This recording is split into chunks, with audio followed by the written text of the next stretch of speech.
Legal eagles, I hope you all are doing well. तो सोचो यहाँ पे एक बायर है एक्स, इसने एक प्रॉपर्टी खरीदी सेलर वाई से। ये बेचने वाला है, ये खरीदने वाला है, इसने एक प्रॉपर्टी खरीदी सेलर से, लेकिन अभी इसने सिर्फ पैसा दिया है, रजिस्ट्रेशन अभी प्रॉपर्टी का पेंडिंग है।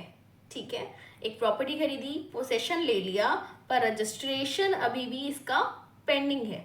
अब भाई ये जो ओरिजिनल ओनर है ये मुकर जाए बाद में, ये बोले कि अब तो मैंने नहीं बेचना, तो क्या बायर एक्स का सब कुछ चला जाएगा? नहीं। एक तरीके से बायर एक्स ने सेलर वाई को क्या दिया? टोकन अमाउंट, बयाना कर लिया, बयाना कर लिया, पैसे दे दिए थोड़े से, लेकिन बाद में सेलर कह रहा है कि प्रॉपर्टी मैं नहीं बेच रहा, तो क्या तुम्हारा सब कुछ चला जाएगा? लोग बोलते हैं नहीं, तुमने अपना पार्ट निभा दिया। तो यही है डॉक्ट्रीन ऑफ पार्ट परफॉर्मेंस, जो कि आती है section 53A of TPA act 1882। ठीक है, ये जो डॉक्ट्रीन है ये प्रोटेक्ट करता है उन लोगों को जिन्हें प्रॉपर्टी मिल गई हो पोसेशन में, पर जो डॉक्यूमेंट और रजिस्ट्रेशन है वो अभी भी पेंडिंग हो। तो पहले इसको बेयर एक्ट की लैंग्वेज से समझते हैं, फिर इसके एसेंशियल्स देखते हैं। तो इधर बेयर एक्ट लैंग्वेज कहती है where any person contracts to transfer immovable property for consideration and the transferee in part performance takes possession and acts upon the contract, then transferor cannot enforce any rights against the transferee except as per contract। मतलब है इसका, जो valid agreement है, buyer जो है उसने possession ले लिया है, ठीक है, उसने अपना जो पोसेशन लिया वहाँ पे उस बिल्डिंग में उसने काम भी, रिपेयरिंग करवाना शुरू कर दिया, बाउंड्रीज बनवा ली, पोसेशन था ना उसके पास, पोसेशन बनवाना शुरू कर दिया, पोसेशन ले लिया, एंड उसने अपने पार्ट पूरा कर दिया, उसको जो कंसिडरेशन में देना था उसने दे दिया, म्यूचुअल अंडरस्टैंडिंग जो भी थी, लेकिन उसके बाद भी सेलर एंड में मुकर जाता है, बोलता है कि रजिस्ट्री नहीं करनी अब। तो इस केस में जो सेलर है वो खुद बायर को प्रॉपर्टी से नहीं निकाल सकता, तो लॉ उस बायर को, ये जो बायर है ये लॉ उस बायर को प्रोटेक्ट करता है under doctrine of part performance. ठीक है, अब देखते हैं इसके क्या एसेंशियल्स होते हैं। अब बात करते हैं पार्ट परफॉर्मेंस के एसेंशियल की, तो एसेंशियल भी यही रहेगा कि वैलिड कॉन्ट्रैक्ट होना चाहिए, मतलब कि कॉन्ट्रैक्ट जो है वो राइटिंग में होना चाहिए, लॉफुल कंसिडरेशन, मतलब कंसिडरेशन यहाँ पे क्या हुआ, जो भी आपका अमाउंट है मॉनेटरी टर्म्स में वो फुलफिल कर देना होना चाहिए, पोसेशन डिलीवर्ड, मतलब बायर ने पोसेशन ले लिया हो और बायर ने अपना पार्ट भी परफॉर्म कर लिया हो, जैसे कि पैसे देना, एग्रीमेंट को फॉलो करना, और बचा कुचा पार्ट जो आगे के पैसे रह गए, फॉर एग्जांपल जो कंसिडरेशन देना है या कोई और भी नॉर्म्स, टर्म्स एंड कंडीशंस हो, तो बायर वो भी फुलफिल करने के लिए रेडी है, तो ये सब पार्ट परफॉर्मेंस के अंदर आता है। मतलब अगर ये सब है उसके बाद भी सेलर डिनाई कर रहा है कि नहीं मुझे नहीं बेचनी अपनी प्रॉपर्टी, तो ये तो पार्ट परफॉर्मेंस के अंदर आता है, क्योंकि बायर ने अपना पार्ट निभा दिया। थोड़ी सी और क्लैरिटी के लिए एक बार इसको एक और एग्जांपल से समझते हैं। मान लेते हैं A agrees to sell land to B. ठीक है, ए अग्री कर गया अपना लैंड सेल करने के लिए बी को। जो बी है इसने इन रिटर्न ए को फुल प्राइस दे दिया। ठीक है, ए ने फिर इसको अलाउ कर दिया कि ठीक है बी भैया, आपका अब इस प्रॉपर्टी पे क्या हो गया, पोसेशन हो गया, क्योंकि इसने अपना पार्ट निभा दिया था पैसे देकर।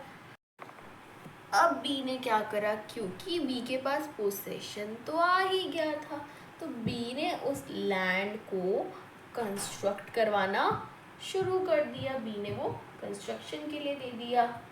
लेकिन अब ए ने रिफ्यूज कर दिया कि रजिस्ट्री तो नहीं करवाओ लैंड की, मैं अपनी लैंड जो है वो नहीं बेच रहा, मैं रजिस्ट्री नहीं करवा सकता।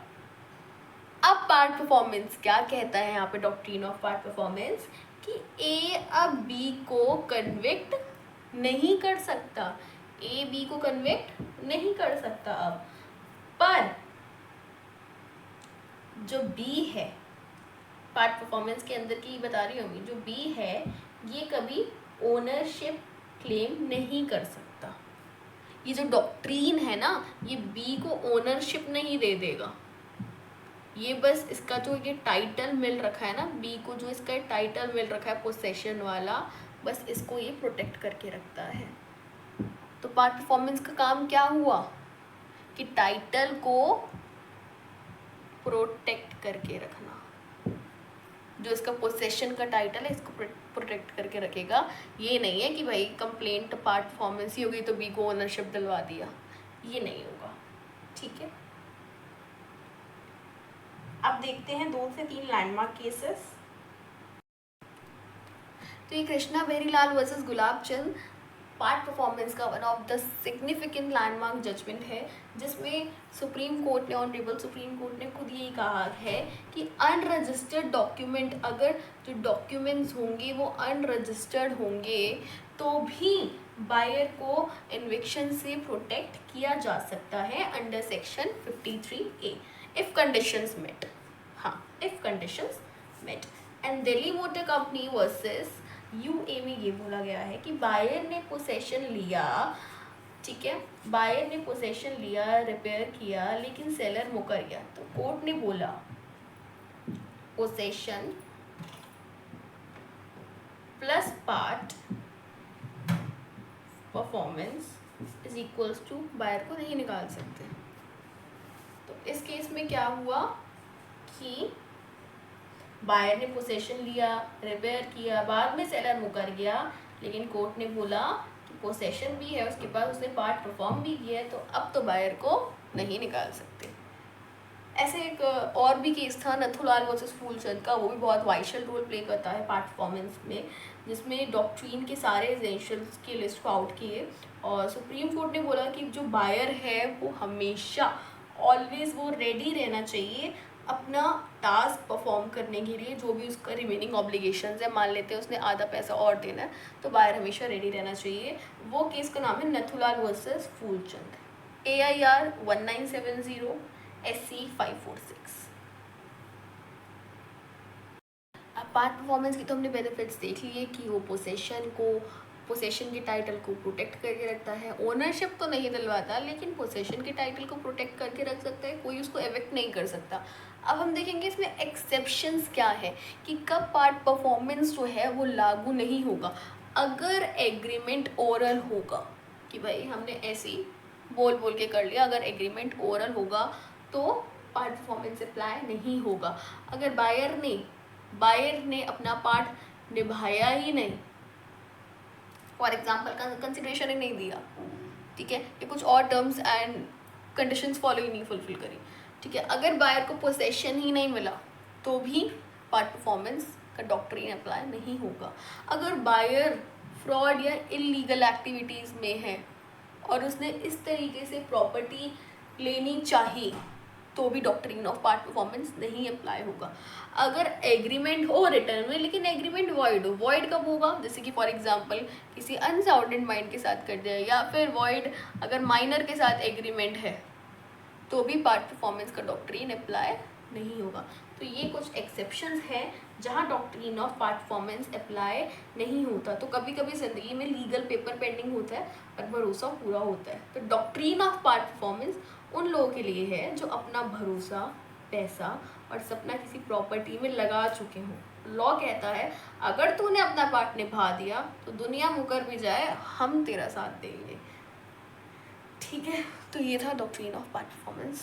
आई होप आपको doctrine of part performance section 53A of TPA act 1882 समझ आ गया होगा। So that's it for today's video. Thank you.